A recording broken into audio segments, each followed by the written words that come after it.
गोष्टी. नमस्कार बालमित्रांनो, आजच्या गोष्टीचे नाव आहे योग्य निवड.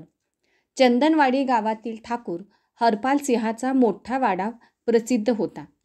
त्याची जमीनदारी असल्यामुळे त्याच्या वाड्यावर रोज लोकांची वर्दळ असायची.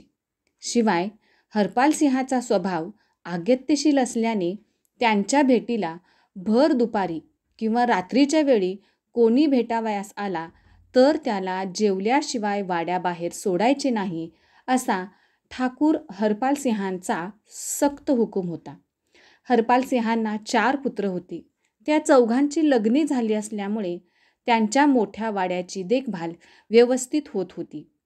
काही दिवसांपूर्वी हरपाल सिंहांची पत्नी वारल्यामुळे वाड्यावर व सर्व कामकाजावर देखरेख ठेवण्याचे काम कोणत्या सुनेवर सोपवायचे, असा हरपाल सिंहांना प्रश्न पडला. कारण त्यांच्या 4ही सुना हुशार तर होत्याच, पण प्रत्येकीला वाड्याची व कामकाजाची देखरेख करण्याचे काम मिळवण्याची इच्छा होती. याला कारणही तसेच होते.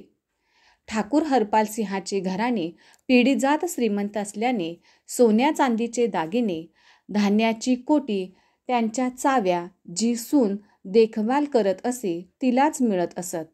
शिवाय वाड्यावर कोणतेही धार्मिक कार्य करायचे असेल तर तिला विचारल्याशिवाय कोणतेही कार्य होत नसे. दरवर्षी विजयादशमीला चंदनवाडीची ग्रामदेवता दुर्गादेवीची पूजा अग्रहक्काने आपल्या पतीसमवेत करण्याचा तिचा मानस होता. त्यामुळे हरपाल सिंहाच्या 4ही सुना आपणच वाड्याच्या प्रमुख गृहस्वामिनी होण्यासाठी धडपडत होत्या. सुनांना नाराज करण्याचे हरपाल सिंहांना अवघड वाटले. त्यासाठी त्यांनी एक कोडे केले. जी सून त्याचे योग्य उत्तर देईल तिला वाड्याची गृहस्वामिनी होता येईल, असे त्यांनी 4ही सुनांना बोलावून सांगितले. त्या चौघींनी ते मान्य केले. दुसऱ्या दिवशी देवपूजा झाल्यानंतर त्यांनी 4ही सुनांना आपल्या बैठकीच्या खोलीत बोलवले आणि आपले कोडे सांगितले. असे कोणते कृत्य आहे की ते केल्याने आपल्या घराण्याचा नावलौकिक वाढायला मदत होईल? या प्रश्नाचे उत्तर देण्यास 2 दिवसांची मुदत ठाकूर हरपाल सिंहांनी दिली. प्रत्येक सून आपापल्या परीने विचार करू लागली. 2 दिवसांची मुदत संपली. ठाकूर हरपाल सिंहाची देवपूजा आटोपताच त्यांनी आपल्या 4ही पुत्रांना व सुनांना बोलावले. गावातील काही वयोवृद्धांना देखील बोलवले. सारे जमल्यावर ठाकूर हरपाल सिंहांनी आपला प्रश्न सांगून मोठ्या सुनेला उत्तर देण्यास सांगितले. मोठ्या सुनेने उत्तर दिले, गोरगरिबांना अन्नदान, साधू संन्यासी यांचा मान राखला तर आपल्या घराण्याचा नावलौकिक वाढेल. दुसऱ्या सुनेने उत्तर दिले, चंदनवाडी गावात दुर्गादेवीच्या दर्शनाला येणाऱ्या भक्तांची गर्दी पाहता आणखी एक धर्मशाळा गावात उभारल्यास दुर्गा भक्तांची राहण्यास अडचण दूर होईल व अनेकांचे आशीर्वाद आपल्या घराण्याला मिळून ठाकूर घराण्याची कीर्ती वाढेल.